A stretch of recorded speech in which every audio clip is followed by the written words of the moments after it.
हाथों में जलती मोमबत्तियां, सरकार के खिलाफ गूंजते नारे और छात्रों के समर्थन में सड़क पर उतरे कांग्रेस कार्यकर्ता और परिजन। गाजीपुर में दिल्ली में आंदोलनकारी छात्रों पर हुए कथित लाठीचार्ज के विरोध में कैंडल मार्च निकालकर सरकार के खिलाफ जमकर प्रदर्शन किया गया।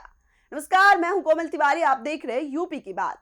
गाजीपुर में कांग्रेस कार्यकर्ताओं, स्थानीय नागरिकों और छात्रों के परिजनों ने दिल्ली में आंदोलनकारी छात्रों पर हुए कथित लाठीचार्ज के विरोध में कैंडल मार्च निकाला। सिटी रेलवे स्टेशन से शुरू हुए इस मार्च में बड़ी संख्या में लोग शामिल हुए। प्रदर्शनकारियों ने छात्रों के समर्थन में आवाज बुलंद करते हुए सरकार के खिलाफ नारेबाजी की और केंद्रीय शिक्षा मंत्री धर्मेंद्र प्रधान के इस्तीफे की मांग की। साथ ही पूरे मामले की निष्पक्ष जांच कराने की भी मांग उठाई गई। देखिए, हम उषा चतुर्वेदी, हम लोग तो एक कोई पार्टी से नहीं ये हो रहा है प्रोग्राम। ये जो भी है कंडिस जलाया जा रहा है बच्चों के लिए, जो जंतर मंतर पर धरना पर हैं, पेपर लीक होती है, इसका जिम्मेदार हम सीधे नरेंद्र मोदी को दे रहे हैं, जिसे देश के प्रधानमंत्री आंख मूंद करके सोया है। बच्चों को लाठियों बरसा रहा है, ईंटा बरसा रहा है और अपना मंत्री को इस्तीफा नहीं दिला रहे हैं। हम तो कह रहे हैं प्रधानमंत्री को ही इस्तीफा दे देना चाहिए। जितना देश के प्रधानमंत्री भ्रष्टाचार ये फैला रहे हैं कि बच्चे को उम्मीद लेके एक गार्जियन पढ़ा रहा, लिखा रहा और परीक्षा देने के समय पेपर लीक हो जाती है और ये प्रधानमंत्री आंख मूंद करके सोए हैं। इस पर जनता बहुत आक्रोश है, हर गार्जियन आक्रोश है और कोई पार्टी से मतलब नहीं है। सबके बच्चे हैं, सबके बच्चों के साथ ऐसा है और हम लोग चाह रहे हैं प्रधानमंत्री इस्तीफा दें। एक तरफ जहां जनता धर्मेंद्र प्रधान को इस मामले में दोषी बता रही है, हाँ। वहीं आप प्रधानमंत्री से इस्तीफा मांग रहे अरे तो गार्जियन कौन है? प्रधानमंत्री जी है ना। प्रधानमंत्री जी इस्तीफा उसको दे दे। हमारे गार्जियन खराब है तो बच्चे क्यों नहीं खराब है? प्रधानमंत्री इसकी गार्जियन है। घोर निंदा प्रधानमंत्री का है, सब देख के आंख मूंदे हैं। तो यह जो हम लोगों ने दीप प्रज्वलित किया है, ये किसी पार्टी विशेष से नहीं बल्कि सभी अभिभावक यहाँ पे उपस्थित हैं, सभी लोग यहाँ पे मौजूद हैं। सबको अपने बच्चों की भविष्य की चिंता है। सब ये समझता है कि हमारा बच्चा पढ़ लिख करके और कुछ बनेगा, कुछ करेगा। अपने घर परिवार से लोगों ने अपनी रोज के खर्चे को काटते हुए, अपने ऊपर परेशानी लेते हुए अपने बच्चे को पढ़ाया लिखाया। लेकिन हर बार इस सरकार के द्वारा जो बार बार परीक्षाओं की अनियमितता करते हुए उस पर हमेशा कुछ न कुछ ऐसा आरोप लग जाता है कि वो परीक्षा निरस्त हो जाती है। उसको लेकर के जो जंतर मंतर पे लड़के बच्चे अपना प्रदर्शन कर रहे थे शांतिपूर्वक ढंग से, उस पे इस सरकार ने जबरदस्ती ईंट पत्थर और उनके ऊपर आरोप लगाते हुए लाठीचार्ज किया और बड़ी बेरहमी से पीटा। जो कि सभी अभिभावक यहाँ पे मौजूद है, सब बहुत ही अंतर्मन से बहुत दुखी है और इस सरकार से बहुत ही खफा है। और सब लोगों ने मिल करके सरकार को सद्बुद्धि आए, सरकार अब से भी जगे, उन्होंने यह कैंडल मार्च और कैंडल जलाने का काम किया है। लगातार पेपर लीक मामला सामने आ रहा है, इसके लिए आप किसको दोषी देते हैं? निश्चित तौर पे कहीं न कहीं से यह सरकार बहुत ही कमजोर है और ये कभी भी शिक्षा के लिए कभी भी अपना कोई ऐसा कदम नहीं उठाया जिससे बच्चों का भविष्य सुधर सके। हर बार उसके द्वारा निश्चित तौर पे एक सेटिंग करके, एक व्यवस्था करके यह काम किया जाता है और निश्चित तौर पे वो सिर्फ और सिर्फ पैसा बनाने के लिए हर बार वैकेंसी निकालती है, परीक्षा कराती है, उसको निरस्त कर देती है।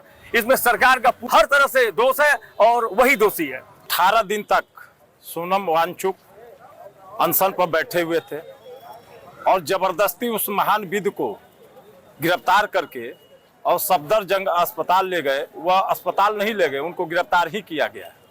और जिस बर्बरतापूर्वक छात्रों को पीटा गया है वह देख करके मन आहत होता है।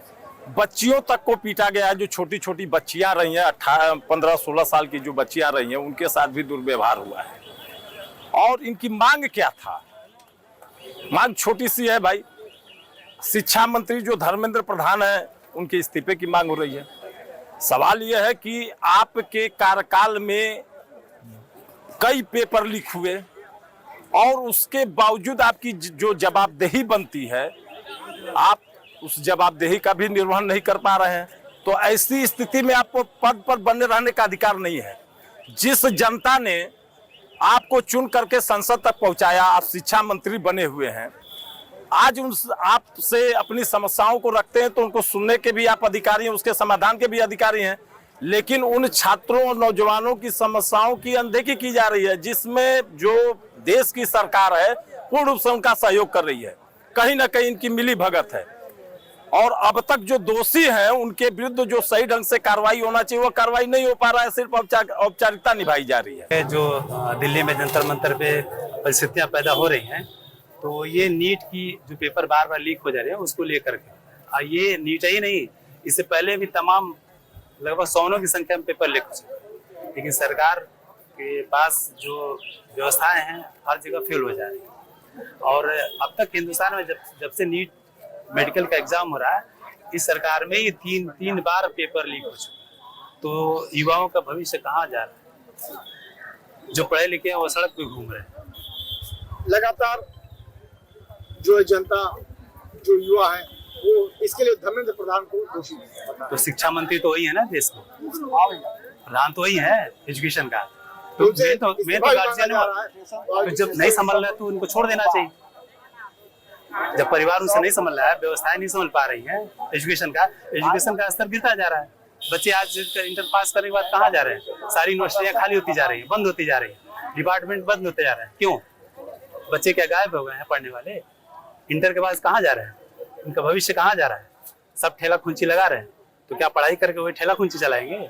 देखिए, ये पेपर लीक वाला मामला ये पिछले कई सालों से बार बार होता जा रहा है और ये परिस्थिति है कि सारे बच्चे नर्वस होते जा रहे हैं। परीक्षा देने के बाद उनका भविष्य कहाँ जाएगा कोई भरोसा पता नहीं चल रहा है। तो ऐसी स्थिति में तो देश के जो शिक्षा मंत्री है उनको अपना त्याग पत्र देकर के घर बैठ जाना चाहिए। तो फिलहाल गाजीपुर में छात्रों के समर्थन में निकले इस कैंडल मार्च ने एक बार फिर छात्र आंदोलन और सरकार की कार्यवाही को लेकर राजनीतिक बहस तेज कर दी है। अब देखना होगा कि इस पूरे मामले पर सरकार की ओर से क्या प्रतिक्रिया सामने आती है। इस खबर में फिलहाल इतना ही। देखते रहिए यूपी की बात।